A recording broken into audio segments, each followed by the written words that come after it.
fellow, and in this he strikes the keynote of the Eleusinian mysteries. Just as Narcissus, gazing at himself in the water, the ancients used this mobile element to symbolize the transitory, illusionary, material universe, lost his life trying to embrace a reflection, so man, gazing into the mirror of nature and accepting as his real self the senseless clay that he sees reflected, loses the opportunity afforded by physical life to unfold his immortal, invisible self. An ancient initiate once said that the living are ruled by the dead. Only those conversant with the Eleusinian concept of life could understand that statement. It means that the majority of people are not ruled by their living spirits but by their senseless, hence dead, animal personalities. Transmigration and reincarnation were taught in these mysteries, but in a somewhat unusual manner. It was believed that at midnight the invisible worlds were closest to the terrestrial sphere and that souls coming into material existence slipped in during the midnight hour. For this reason many of the Eleusinian ceremonies were performed at midnight. Some of those sleeping spirits who had failed to awaken their higher natures during the earth life and who now floated around in the invisible worlds, surrounded by a darkness of their own making, occasionally slipped through at this hour and assumed the forms of various creatures. Insert. From Thomasson's Recueil des Figures, Groups, Themes, Fontaines, Vases et Autres Ornaments. Pluto, the lord of the underworld, represents the body intelligence of man. And the rape of Persephone is symbolic of the divine nature assaulted and defiled by the animal soul and dragged downward into the somber darkness of Hades, which is here used as a synonym for the material, or objective, sphere of consciousness. In his disquisitions upon the painted Greek vases, James Christie presents Mercius' version of the occurrences taking place during the 9 days required for the enactment of the greater Eleusinian rites. The first day was that of general meeting, during which those to be initiated were questioned concerning their several qualifications. The second day was spent in a procession to the sea, possibly for the submerging of an image of the presiding goddess. The third day was opened by the sacrifice of a mullet. On the fourth day the mystic basket containing certain sacred symbols was brought to Eleusis, accompanied by a number of female devotees carrying smaller baskets. On the evening of the fifth day there was a torch race, on the sixth a procession led by a statue of Iacchus, and on the seventh an athletic contest. The eighth day was devoted to a repetition of the ceremonial for the benefit of any who might have been prevented from coming sooner. The ninth and last day was devoted to the deepest philosophical issues of the Eleusinia, during which an urn or jar, the symbol of Bacchus, was exhibited as an emblem of supreme importance. Continued. The mystics of Eleusis also laid stress upon the evil of suicide, explaining that there was a profound mystery concerning this crime of which they could not speak, but warning their disciples that a great sorrow comes to all who take their own lives. This, in substance, constitutes the esoteric doctrine given to the initiates of the lesser mysteries. As the degree dealt largely with the miseries of those who failed to make the best use of their philosophic opportunities, the chambers of initiation were subterranean and the horrors of Hades were vividly depicted in a complicated ritualistic drama. After passing successfully through the tortuous passageways, with their trials and dangers, the candidate received the honorary title of Mystes. This meant one who saw through a veil or had a clouded vision. It also signified that the candidate had been brought up to the veil, which would be torn away in the higher degree.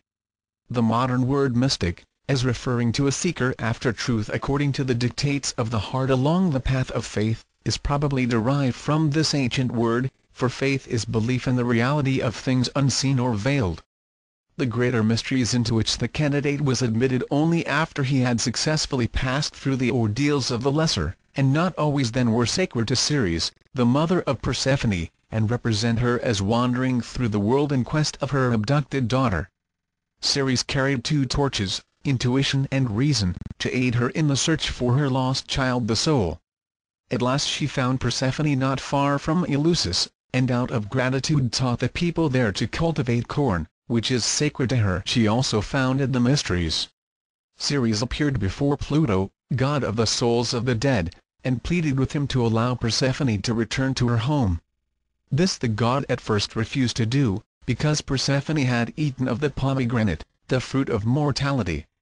At last, however, he compromised and agreed to permit Persephone to live in the upper world half of the year if she would stay with him in the darkness of Hades for the remaining half. The Greeks believed that Persephone was a manifestation of the solar energy, which in the winter months lived under the earth with Pluto, but in the summer returned again with the goddess of productiveness. There is a legend that the flowers loved Persephone and that every year when she left for the dark realms of Pluto, the plants and shrubs would die of grief. While the profane and uninitiated had their own opinions on these subjects, the truths of the Greek allegories remain safely concealed by the priests, who alone recognized the sublimity of these great philosophic and religious parables. Thomas Taylor epitomizes the doctrines of the greater mysteries in the following statement: the greater mysteries obscurely intimated, by mystic and splendid visions, the felicity of the soul both here and hereafter when purified from the defilement of a material nature, and constantly elevated to the realities of intellectual spiritual vision. Just as the lesser mysteries discuss the prenatal epoch of man when the consciousness in its 9 days embryologically, months was descending into the realm of illusion and assuming the veil of unreality, so the greater mysteries discuss the principles of spiritual regeneration and reveal to initiates not only the simplest but also the most direct and complete method of liberating their higher natures from the bondage of material ignorance. Like Prometheus chained to the top of Mount Caucasus, man's higher nature is chained to his inadequate personality. The 9 days of initiation were also symbolic of the 9 spheres through which the human soul descends during the process of assuming a terrestrial form. The secret exercises for spiritual unfoldment given to disciples of the higher degrees are unknown, but there is every reason to believe that they were similar to the Brahmanic mysteries, since it is known that the Eleusinian ceremonies were closed with the Sanskrit words kongs pax. That part of the allegory referring to the 2 6-month periods during one of which Persephone must remain with Pluto, while during the other she may revisit the upper world, offers material for deep consideration.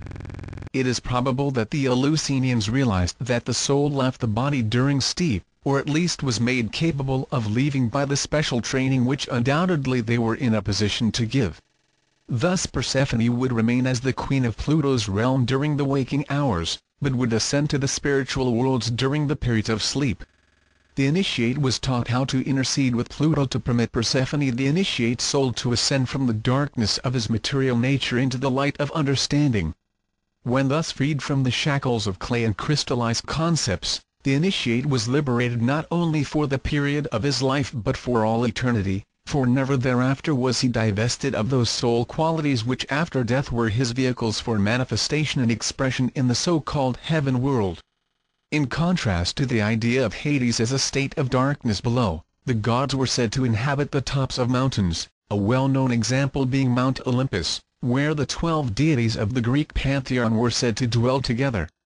In his initiatory wanderings the neophyte therefore entered chambers of ever-increasing brilliancy to portray the ascent of the spirit from the lower worlds into the realms of bliss. As the climax to such wanderings he entered the great vaulted room, in the center of which stood a brilliantly illumined statue of the goddess Ceres. Here, in the presence of the Hierophant and surrounded by priests in magnificent robes, he was instructed in the highest of the secret mysteries of the Eleusis. At the conclusion of this ceremony he was hailed as an apops, which means one who has beheld or seen directly. For this reason also initiation was termed autopsy. The apops was then given certain sacred books, probably written in cipher, together with tablets of stone on which secret instructions were engraved. In the Obeliscan Freemasonry, John A. Weiss describes the officiating personages of the Eleusinian mysteries as consisting of a male and a female hierophant who directed the initiations, a male and a female torchbearer, a male herald, and a male and a female altar attendant. There were also numerous minor officials. He states that, according to Porphyry, the hierophant represents Plato's Demiurgus, or creator of the world; the torchbearer, the sun; the altar man, the moon; the herald, Hermes, or Mercury; and the other officials, minor stars. From the records available, a number of strange and apparently supernatural phenomena accompanied the rituals. Many initiates claimed to have actually seen the living gods themselves. Whether this was the result of religious ecstasy or the actual cooperation of invisible powers with the visible priests must remain a mystery. In the Metamorphosis, or Golden Ass,